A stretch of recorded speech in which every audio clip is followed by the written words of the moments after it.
अस्सलाम वालेकुम dear students, class 10 biology chapter number 3 हम पढ़ रहे थे and we were discussing about glands. हमने पिट्यूटरी ग्लैंड के बारे में पढ़ा, एंडोक्राइन ग्लैंड के बारे में हम पढ़ रहे थे कि उसके आगे से टाइप्स हैं, पिट्यूटरी, थायराइड, पैराथायराइड और फिर एड्रिनल ग्लैंड पढ़ा। आज हम पेनक्रियास के बारे में पढ़ने जा रहे हैं कि पेनक्रियास किस तरह से एज अ ग्लैंड एक्ट करती हैं। बेसिकली जो पेनक्रियास है, पेनक्रियास दो तरह के फंक्शन परफॉर्म करती हैं। एक ये as an exocrine gland act करती हैं। एक्सोक्राइन ग्लैंड मतलब डक्टेड ग्लैंड, डक्टेड ग्लैंड मतलब ट्यूब्ड ग्लैंड, कि ऐसे ग्लैंड जो अपने हार्मोन एक ट्यूब के जरिए, एक डक्ट के जरिए एक स्पेसिफिक ऑर्गन में रिलीज करें, उनको हम कहते हैं डक्टेड ग्लैंड। और दूसरा ये काम करती है as an endocrine gland. Endocrine gland में डक्टलेस ग्लैंड, ऐसे ग्लैंड जो अपने हार्मोन किसी ट्यूब के जरिए, किसी डक्ट के जरिए स्पेसिफिक ऑर्गन में रिलीज नहीं करे, बल्कि ये क्या कर रहे हैं, अपने हार्मोन डायरेक्ट ब्लड स्ट्रीम के अंदर रिलीज कर रहे हैं, वो होते हैं डक्टलेस ग्लैंड्स। अब एज एन एक्सोक्राइन ग्लैंड कैसे एक्ट करती है, हम नेक्स्ट डाइजेशन में पढ़ेंगे कि how pancreas act as exocrine gland. Basically pancreas basically होती है, पेनक्रियास क्या करती हैं, ये स्मॉल इंटेस्टाइन के अंदर, जो स्मॉल इंटेस्टाइन है, उस स्मॉल इंटेस्टाइन के अंदर जब फूड आती है तो डाइजेशन के लिए, फूड की डाइजेशन के लिए ये स्मॉल इंटेस्टाइन में पेनक्रियाटिक जूस रिलीज करते हैं।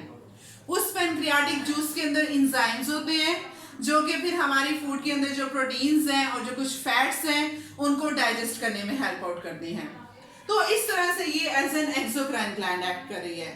एंडोक्राइन ग्लैंड के तौर पर ये कैसे एक्ट करती है, जो पेनक्रियास है, पेनक्रियास में बेसिकली ग्रुप ऑफ सेल्स होते हैं।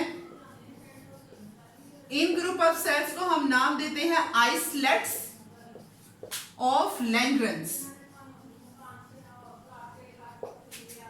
आइसलेट्स ऑफ लैंग्रेंस ये ग्रुप ऑफ सेल्स हैं जो कि पेनक्रियास में प्रेजेंट होते हैं, जो कि as an endocrine gland act करते हैं। मतलब ये जो सेल्स हैं, ये पेनक्रियास के जो सेल्स हैं, ये दो तरह के हार्मोन रिलीज करते हैं ब्लड के अंदर। एक है ग्लूकागोन और एक है इंसुलिन। ग्लूकागोन और इंसुलिन। अब ये दो हार्मोन किस तरह से इंपॉर्टेंट हैं, काम क्या है, बेसिकली कैसे पेनक्रियास एक्ट कर रही हैं। हमारे ब्लड के अंदर प्रेजेंट होता है ग्लूकोज, शुगर ब्लड के अंदर प्रेजेंट है। इंसुलिन का काम क्या है कि इंसुलिन ने इस ग्लूकोज को कन्वर्ट करना होता है ग्लाइकोजन में। ब्लड ग्लूकोज कॉन्सेंट्रेशन 1.6 ग्राम पर लीटर इतनी होती है, तो उसको नॉर्मल करना है 4 ग्राम पर लीटर, आई गेस जितनी भी है, उस ग्लूकोज कॉन्सेंट्रेशन को नॉर्मल रखना है ब्लड के अंदर। नॉर्मल रखने के लिए क्या करते हैं कि पेनक्रियास रिलीज करती हैं हार्मोन इंसुलिन।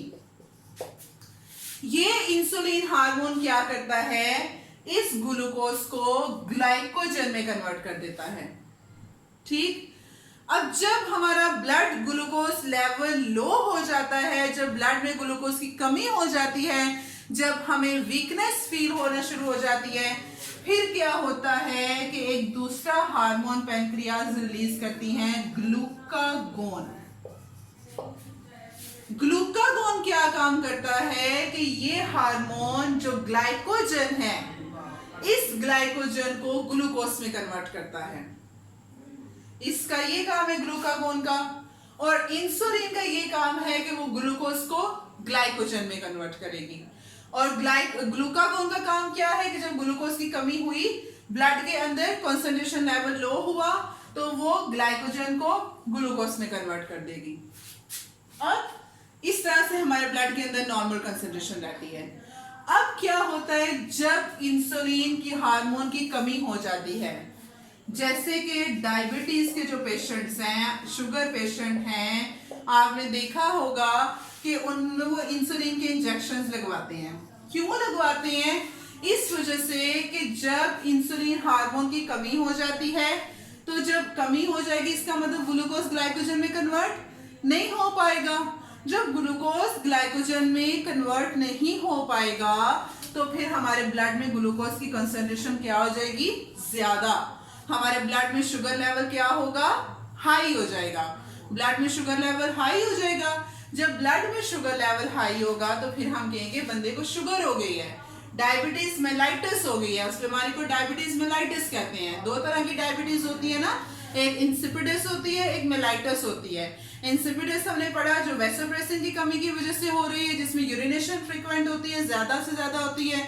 और ये डायबिटीज मेलाइटिस जिसमें ब्लड ग्लूकोज लेवल हाई हो जाता है।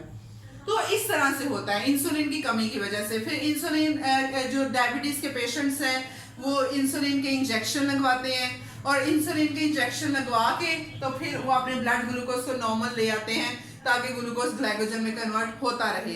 फॉर्मली पहले जो है वो एनिमल सोर्सेज से इंसुलिन हासिल की जाती थी। अब ह्यूमन इंसुलिन ही यूज की जाती है। जेनेटिक इंजीनियरिंग के जरिए उन्होंने उस इंसुलिन को बना दिया है, कॉपीज बना दी है उसकी।